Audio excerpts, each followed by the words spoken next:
Panibagong pag-asa at panibagong kaalaman ang ibibigay namin sa inyong this morning sa Usaping Immigration with our 22 years immigrant attorney and owner of US Journey Immigration Services. At live via Zoom, makakausapon natin siya, si Attorney Marlene Gonzalez. Good morning. Good morning. Good morning, Attorney. Good morning, Diana. Good morning, Kada. Kamusta na? Welcome back to Kada once again, Attorney. It's great to have you. And this morning, alam mo na, isa na naman Kada natin ang gusto po kayo makausap sa kanilang immigration concern. Kaya ito ang ating caller for today ay si Luis Santos. Via phone patch, nandiyan na si Luis. Kaya good morning, Luis. Good morning, Luis. Hello po. Good morning. Good morning po.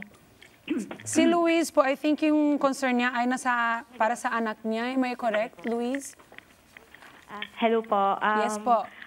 Attorney, I have a daughter. Graduating na po siya sa high school this year. At plan po niyang mag-college sa States.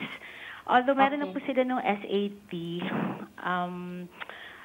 pasado naman po siya doon. Nakuha niya yung tamang score.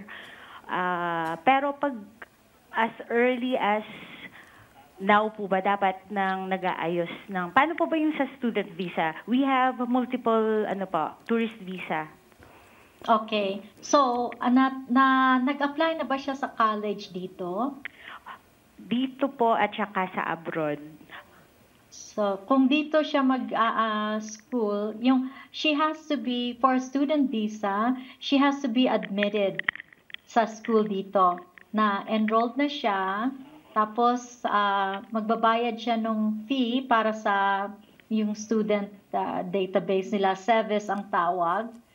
And kailangan, she has to show that she has a funds. But the college is the one who takes care of that. Kaya yung mga universities and colleges dito, meron silang international department. Doon siya mag-a-apply. Kaya nag-shopping na ba siya ng mga schools dito? Dito, 2 school pa lang po. Pero yung for example, UST, parang hindi na po niya kailangan mag-exam doon kasi parang part na yun nung... I forgot the term, pero parang may mga school pong hindi na niya kinakailangang mag-exam. Although, ang in-examan lang po niya ay sa Ateneo po. Wala But pa we're siyang talking result. about abroad, being a student abroad. Opo. Yes. To apply for a student visa sa US, you have to be admitted to a school here already. Dapat, kailangan po in college po. Yeah, para sa college niya, di ba? She's finishing high school. Opo. Yes. So if she wants to attend school in the United States, she has to apply for the college here. And once she's admitted, then she applies to immigration. Dalawang process, The first process is applying to college dito. Pag natanggap siya, then she applies to immigration for a US student visa. Paano po ba usually nagwo-work yung student for yung immigration visa po? Yeah, yung immigration visa na yon, yung mga colleges dito may international student department sila. Yung international student department, bibigyan sila ng isang form na ang tawag I-20 that gives them F1 status. Yun ang tawag sa visa, yung B2, B1, B2 tourist yan, yung F1 student. So yung school mismo ang nagde-designate sa kanya na, okay, we can give you F1 status, but you have to apply to immigration for that visa to come in as a student. Okay. So, yeah, you have to check out the schools here. So, mamili siya ng school kung saan niya gustong state, kung anong school, and then talk to the international department ng school na yon. I-advise siya kung anong kailangan para ma-admit. Ngayon, then she needs to apply to immigration, and we do that. We can help with that. I've helped Filipinos apply for student visa. Then they can come in here. Yung student visa, it's as good for us as long as the course is. If she attends a 4-year course, she can stay here for 4 years on the student visa. Okay po. How about attorney, in the event naman po na, let's say, she takes a break after graduation and just get a short course like in New York Film Academy, like for 3 weeks or a month, does she need to get student visa pa rin po, or her multi-visa will work? Para sa tourist visa, sometimes it's allowed to take a course.